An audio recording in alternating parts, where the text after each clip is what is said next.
Ladies and gentlemen, Morgan State University is very privileged and extremely honored this morning to have as our commencement speaker a distinguished citizen of the state and the nation who really needs no introduction. The Honorable Boyd K. Rutherford was sworn in as the 9th Lieutenant Governor of the state of Maryland on January 21, 2015. A resident of Columbia, Maryland, he earned his bachelor's degree in economics and political science at Howard University, and later took the master's degree in communication management and the law degree from the University of Southern California. With considerable legal and business experience to his credit, including service in business and government law, information technology sales, and small and minority business development, he has held a number of positions in public service. He was Secretary of the Maryland Department of General Services, Assistant Secretary of Administration for the United States Department of Agriculture, and prior to being elected our Lieutenant Governor, he was Associate Administrator of the United States General Services Administration. Indeed, he has devoted much of his career in public service to finding creative ways to save Maryland taxpayers millions of dollars, to increasing utilization of small businesses in government procurement, and to improving government efficiency. Today, he honors us by being the commencement speaker for our December 2017 graduating class. And so members of the class of December 2017, ladies and gentlemen, please join me in giving a warm Morgan welcome to our commencement speaker and our friend, the Honorable Lieutenant Governor Boyd K. Rutherford.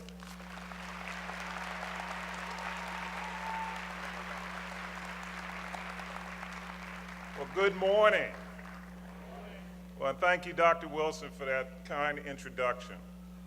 To the distinguished regents, deans, faculty members, alumni, and especially the members of the 2017 graduating class of Morgan State University, congratulations and good morning to you. It is truly an honor to be here to celebrate the academic accomplishments of the women and men that I see before me. I want to begin by applauding you, each of you, on your hard work and dedication to this proud university.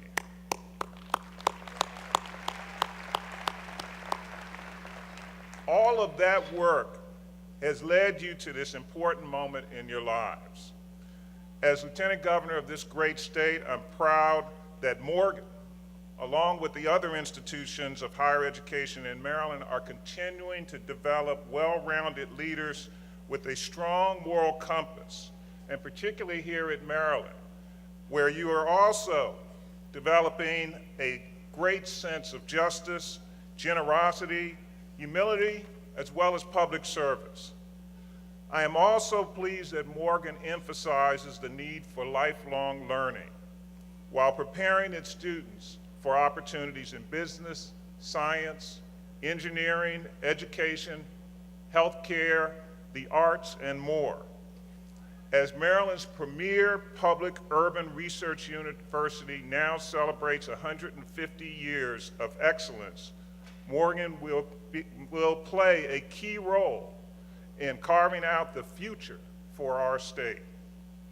I'm pleased to see the progress that Dr. Wilson and the greater Morgan community have been able to achieve in helping Maryland's leading city and your neighboring communities, the state, to develop a new generation of innovators who are ready to tackle the challenges of the 21st century.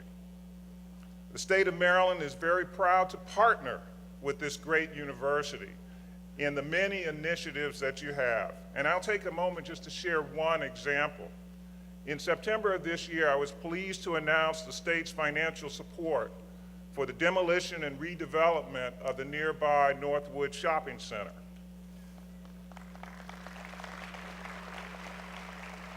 And that center has a long and in many cases troubled history in this area. And what had become a rundown shopping center will soon become a thriving mixed-use town center, which it will serve the retail and commercial hub for the surrounding community and this university. This transformational project was almost shut down, but we brought together stakeholders, from Dr. Wilson, the ownership of the shopping center, their developer, the local elected officials, and community organizations to get it done, because we knew that this project was good for Morgan and good for the city. And what's good for Morgan and what's good for the city is good for the state of Maryland. And we look forward to finding additional ways that we can continue to work together towards a brighter future. But that's not what brings us here today. On this special occasion, I am here to sincerely applaud and congratulate our graduates on their hard work and dedication in their pursuit of knowledge and higher education. Now, it's been a few years since I graduated from college. I'm not going to give you the exact year, but Jimmy Carter was president, if you remember in your history classes. Gasoline was 86 cents a gallon. There was no ESPN. It had not been launched. Teachers turned revolutionary named Robert Mugabe became president of the newly named country of Zimbabwe. For those of you who remember, it used to be called Rhodesia. There was no internet, no personal computers, no cell phones. I know you said, heaven forbid, no cell phones. Maybe heaven forbid there were no cell phones. You know, that was the world that I came out of school in and had to enter into the full-time workforce. Now, society has changed a lot since then, but there's some things that never change. Just like you, I had to overcome obstacles that I faced and challenges growing up, but to some extent, for all of us, until we graduate from college, life generally follows a somewhat straight line. In your formative years, your life is often mapped out. School, classes, and tests, followed by more school, classes, and tests. And then you get to the next level, and there's school, classes, and tests. Then before you know it, it comes to an end. And then what is next? Now, some of you, and maybe many of you already know where you're going or what's going to happen. Work, graduate, professional school. But if you were like me, it was kind of unsure what was going to be the next step. And there are hundreds of different paths that you can take. And maybe many of you have already figured that out. But as you weigh the various options, regardless of no matter how prepared you think you are, it is understandably daunting. And I have some advice that I'd like to impart this morning. As you take the next big step, remember, you've been preparing for this. You are prepared for this. You're ready to move on. You're adults, at least somewhat, because if you're still on your parents' cell phone plan, you're not quite there yet. But you are Morgan State University graduates. Morgan has prepared you for what lies ahead. So don't be afraid of the future. Most of all, don't be afraid of failure. When I was in your place, I never considered elective office, let alone 5 years ago. After I left college, I started in business. I tried a career in banking. I found out pretty quickly I didn't like it. Now, those of you going into banking, it just wasn't for me. It was boring to me. I was not very good at it, probably because I felt it was boring. And I'd say at this point, I really failed at it. And then I moved on. I moved on to technology sales, which went quite well. I did fairly well there. And then several years of doing that, I decided on a couple of big things. One, to get married, and then the other, go to law school. Pretty much in that order. So I kind of like stress. But it was But I will say, getting married to my wife, Monica, was the best decision I ever made. And I'm not saying that just because she's here today with me, and she's been with me for 30 years, so I'm pleased with that. Now, it wasn't until my late 30s that I started to get somewhat involved in politics, first at the local level, then moving on to state and some national. And then in late 2013, I received a call from a friend asking me to meet for coffee to discuss something with serious political implications. Now, of course, I knew my friend Larry Hogan was going to run for governor, and so when I got off the phone, I turned to my wife, Monica, and I said, I hope it's not going to ask me to run for lieutenant governor with Larry Hogan. But after some convincing, I decided to go forward, and actually I enjoyed being on the campaign trail. And I know you're probably saying, after looking at all the stuff that goes on in Washington and national stuff, the presidential stuff, you're saying, really? You enjoyed that? But it was far different for us. I think perhaps because a lot of people didn't think we had a chance to win. And then unlike Washington, we weren't crazy. But, you know, we had a lot of people that just didn't believe. I mean, even friends who thought we were, you know, out of our mind to be running. But we believed, and we weren't afraid to fail trying. And now, as they say, the rest is history. And I don't regret a single moment of it. But it just shows you, you don't know what the future has in store for you. And you never know when the future is staring you right in the face. When I was graduating from college, when I was pursuing a career in business and later in law, I couldn't see the big picture. There were peaks and valleys and frustrations along the way, and it was easy to miss how those pieces were coming together.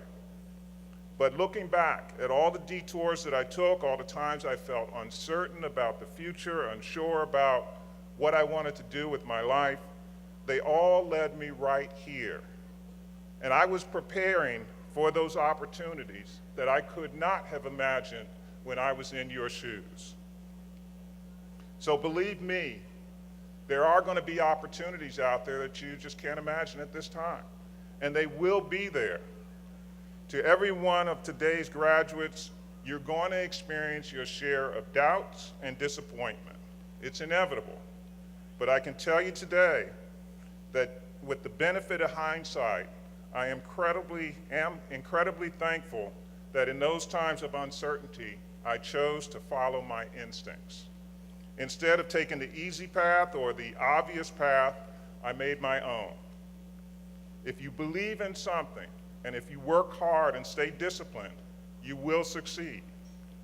But it will be the failures that you endure that will strengthen you and prepare you for something bigger that could be waiting right down the road.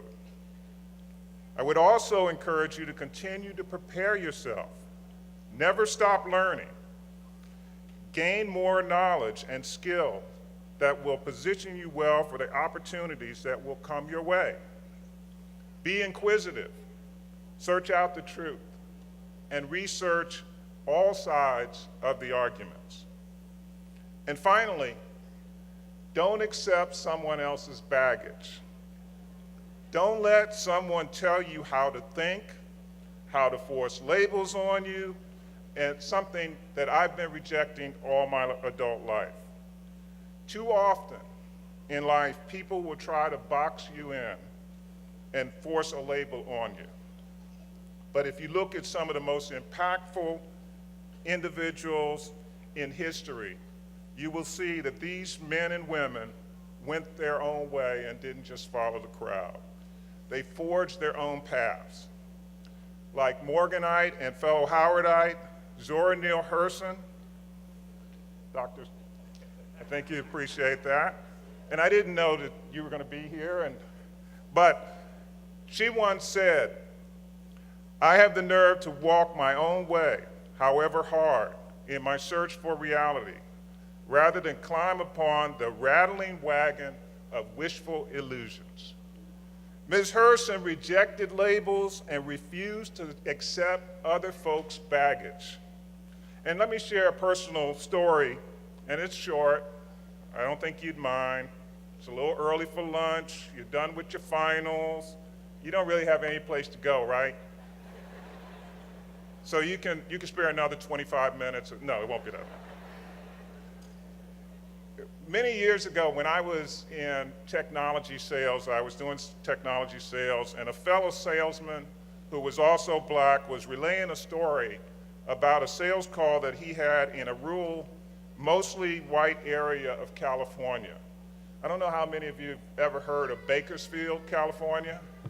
Bakersfield is a dusty, dry, oil and agricultural town about 115 miles east of Los Angeles.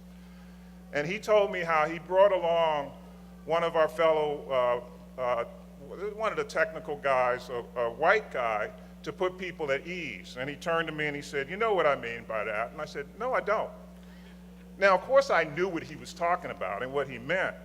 But my point was, as I explained to him, I don't walk into situations worrying about how someone else feels about me because of my race.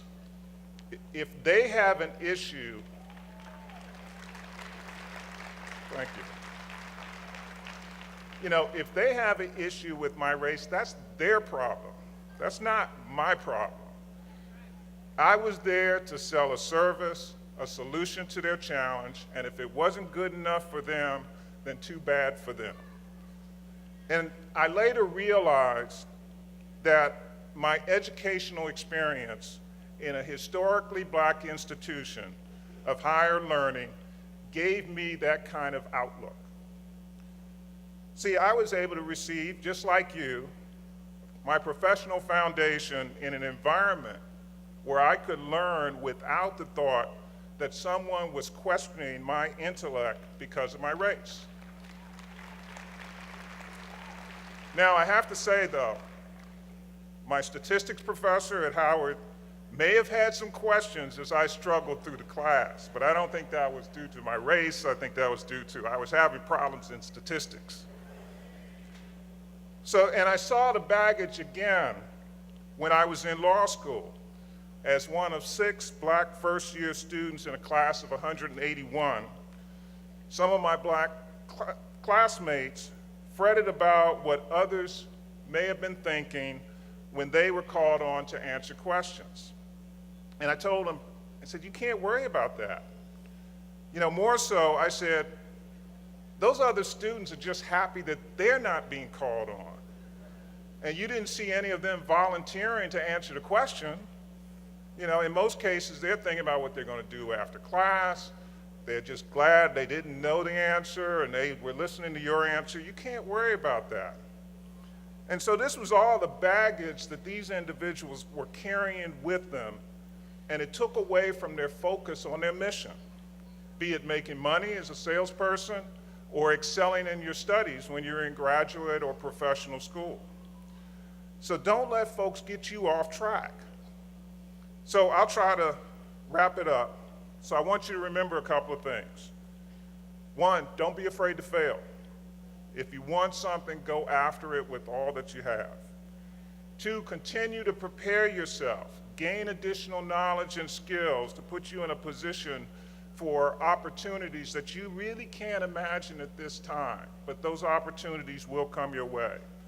And 3rd, cast aside labels and don't accept someone else's baggage. Congratulations again for reaching this point. If you take anything from my stories today, let it be that it's not where you start, it is where you finish.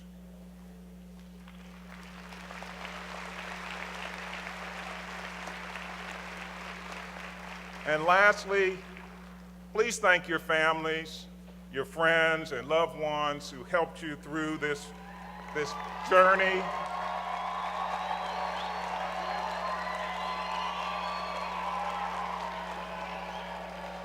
I didn't necessarily mean right now, but that's okay.